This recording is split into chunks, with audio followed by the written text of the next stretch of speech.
132 दिए जलाएं, अच्छी बात है, लेकिन हर दिया जलाने वाला प्राइम मिनिस्टर बनने का ख्वाब देख रहा। अब 132 प्राइम मिनिस्टर पद कहां से आएंगे? ये नीति से घर तो संभल नहीं रहा है और देश संभालने चले हैं।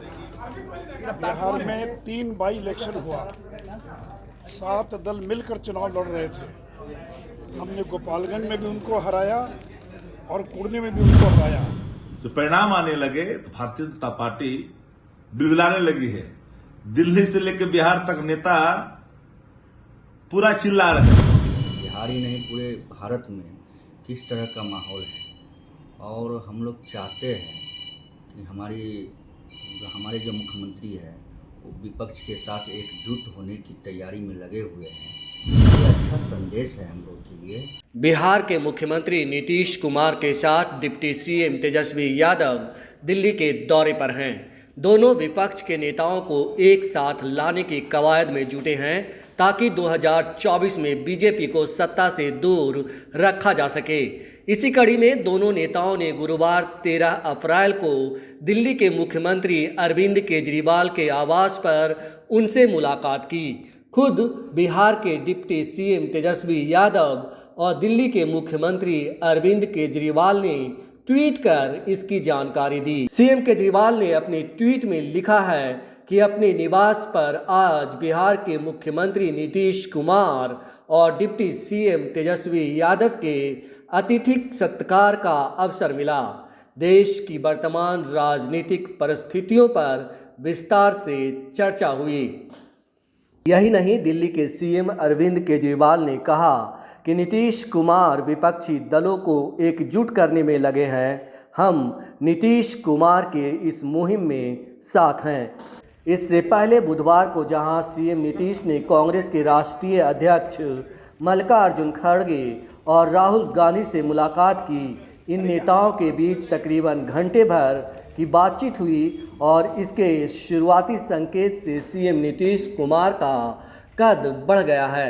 राहुल गांधी के साथ बैठक में तय हुआ है कि नीतीश कुमार विपक्षी दलों के नेताओं को एकजुट करेंगे और बीजेपी के खिलाफ एक साथ आकर लड़ने के लिए मनाएंगे।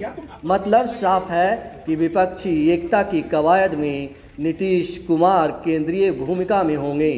दूसरी ओर बैठक के बाद सभी बाहर निकले तो सबसे बड़ा सवाल मीडिया ने सामने रखा कि विपक्ष का प्रधानमंत्री का चेहरा कौन होगा। हालांकि राहुल गांधी से पूछे गए इस सवाल पर सीएम नीतीश कुमार ने हस्तक्षेप करते हुए कहा कि अभी इन सब बातों को रहने ही दीजिए।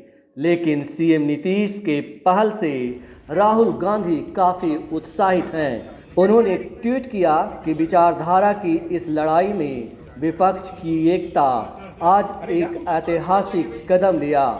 साथ खड़े हैं, साथ लड़ेंगे भारत के लिए। दलों की एकता को लेकर कल हुई बैठक के बाद जो सार्थक जो परिणाम आने लगे तो भारतीय जनता पार्टी बिलबिलाने लगी है। दिल्ली से लेकर बिहार तक नेता पूरा चिल्ला रहे हैं। एक बार जान लीजिए, 1 महीना इंतजार करिए ना, उसके बाद जो बैठक होगी और समान विचारधारा वाले दल जब सब एक मंच पे आएंगे, और यही देश की जनता चाहती है और देश की जनता की मांग पर ये गठबंधन आगे का रास्ता अख्तियार कर रहा है। और इतना बड़ा माहौल बनेगा देश के अंदर में कि भारतीय जनता पार्टी अब तक पता नहीं रहेगा, दिखाई नहीं पड़ेगा देश के अंदर में। अस्तित्व बचाना मुश्किल होगा। महंगाई, बेरोजगारी, लाचारी, बेबसी, गिरती अर्थव्यवस्था, ये सारे सवालात हैं। हिंदू मुस्लिम नहीं चलने वाला है देश के अंदर में, बहुत हो गया, लोग उब चुके हैं। में किस तरह की माहौल है पूरे देश में, बिहार ही नहीं पूरे भारत में किस तरह का माहौल है और हम लोग चाहते हैं कि हमारे जो मुख्यमंत्री है वो विपक्ष के साथ एकजुट होने की तैयारी में लगे हुए हैं। तो ये अच्छा संदेश है हम लोग के लिए और ये सफल होगा आने वाले समय। वहीं विपक्षी एकता पर तंज कसते हुए बेगूसराय से बीजेपी सांसद और केंद्रीय मंत्री गिरिराज सिंह ने कहा कि महागठबंधन में प्रधानमंत्री पद के कई दावेदार हैं और इसी से मिलता जुलता तंज बीजेपी नेता सुशील कुमार मोदी ने भी सीएम नीतीश पर कसा। नीतीश कुमार जी बेचारे अभ्यर्थियों को लाठियां खानी पड़ रही है,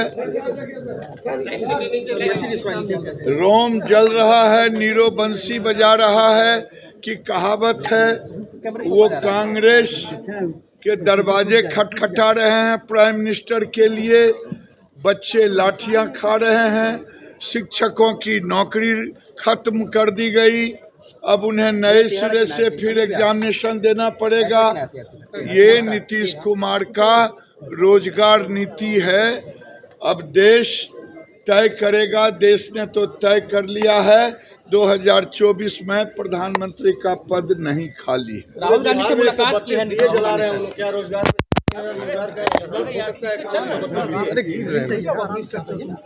132 दिए जलाएं, अच्छी बात है, लेकिन हर दिया जलाने वाला प्राइम मिनिस्टर बनने का ख्वाब देख रहा। अब 132 प्राइम मिनिस्टर पद कहाँ से आएंगे? देखिए, नीतीश से घर तो संभल नहीं रहा है और देश संभालने चले हैं। बिहार में 3 बाई इलेक्शन हुआ, 7 दल मिलकर चुनाव लड़ रहे थे। हमने गोपालगंज में भी उनको हराया और कुर्ने में भी उनको हराया और मोकामा की सीट में भी 64,000 वोट भारतीय जनता पार्टी लाने में सफलता प्राप्त की जो है। जो लोग अपने राज्य के अंदर बीजेपी का मुकाबला नहीं कर पा रहे हैं वो देश में क्या मुकाबला करेंगे? और ये तो जो भ्रष्टाचार के आरोपी हैं उनको एकजुट करने का प्रयास है। सीबीआई ईडी की जो कार्रवाई हो रही है उससे डरे हुए लोग हैं और ये सारे भ्रष्टाचारी लोग एकजुट हो रहे हैं नरेंद्र मोदी का मुकाबला करने के लिए। अभी तो कर्नाटक का चुनाव हो रहा है, जय नीतीश कुमार, HD कुमार स्वामी की पार्टी और कांग्रेस उन दोनों में समझौता करा दें। वहाँ तो विपक्ष की एकता नहीं हो पा रही है।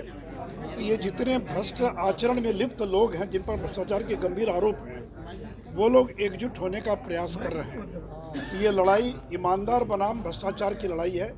एक तरफ नरेंद्र मोदी जैसा ईमानदार व्यक्ति और दूसरी ओर भ्रष्टाचार के आरोप में घिरे हुए जो विपक्ष के नेता वो एक हो रहे हैं। तो ईमानदार का कोई मुकाबला नहीं कर सकते। इसलिए लाख कोशिश कर लें, अगर एक हो भी जाए तो भी कोई नरेंद्र मोदी का मुकाबला नहीं कर पाएगा। जैसे मैंने कहा कि बिहार में तो 7 दलों का गठबंधन है और 3 बाई इलेक्शन का क्या परिणाम हुआ और यही परिणाम 2024 के अंदर लोकसभा चुनाव के अंदर होने वाला है। आज जीतन राम मांझी की भी मुलाकात हो रही है, मुलाकात कर रहे हैं, कई सारे सवाल हैं। मुकाबला नहीं कर सकते, आप मानते हैं कि नीतीश कुमार भी बेईमान है? नहीं, भ्रष्टाचारियों को एकजुट कर रहे हैं ना भाई। आज सवाल ये है कि आप संरक्षण किनको दे रहे हैं? जो लालू परिवार भ्रष्टाचार के आरोप में केवल घेरे हुए नहीं, जिसको 4 मामलों में सजा हो गई, जिस परिवार के एक आदमी को ईडी सीबीआई बुला रहा है, जिस व्यक्ति डिप्टी सीएम ने 32 साल की उम्र में 52 संपत्ति के मालिक बन गए, यही ना सीबीआई और ईडी पूछ रहा है कि आप 150 करोड़ के मकान के मालिक कैसे बन गए? तो जो लोग भ्रष्टाचार में लिप्त अखंड डूबे लोग हैं उनको एकजुट करने का काम नीतीश कुमार कर रहे हैं।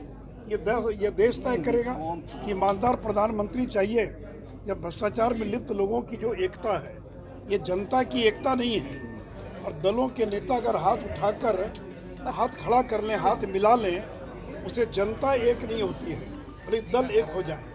तो इसलिए लाख नीतीश कुमार प्रयास कर लें लेकिन वो नरेंद्र मोदी का मुकाबला नहीं कर। भले ही बीजेपी के नेता ये दावा कर रहे हों कि 2024 में पीएम पद की कोई वैकेंसी नहीं है, विपक्षी दलों में पीएम बनने की होड़ मची है, लेकिन सीएम नीतीश कुमार का पहला कदम ही बीजेपी को बेचैन कर दिया है, क्योंकि बीजेपी भी जानती है कि जिस तरह से पिछले 10 सालों में झूठ का पहाड़ खड़ा किया वह सच्चाई का एक धक्का भी नहीं सह सकेगा और सीएम नीतीश शायद यही करना चाहते हैं।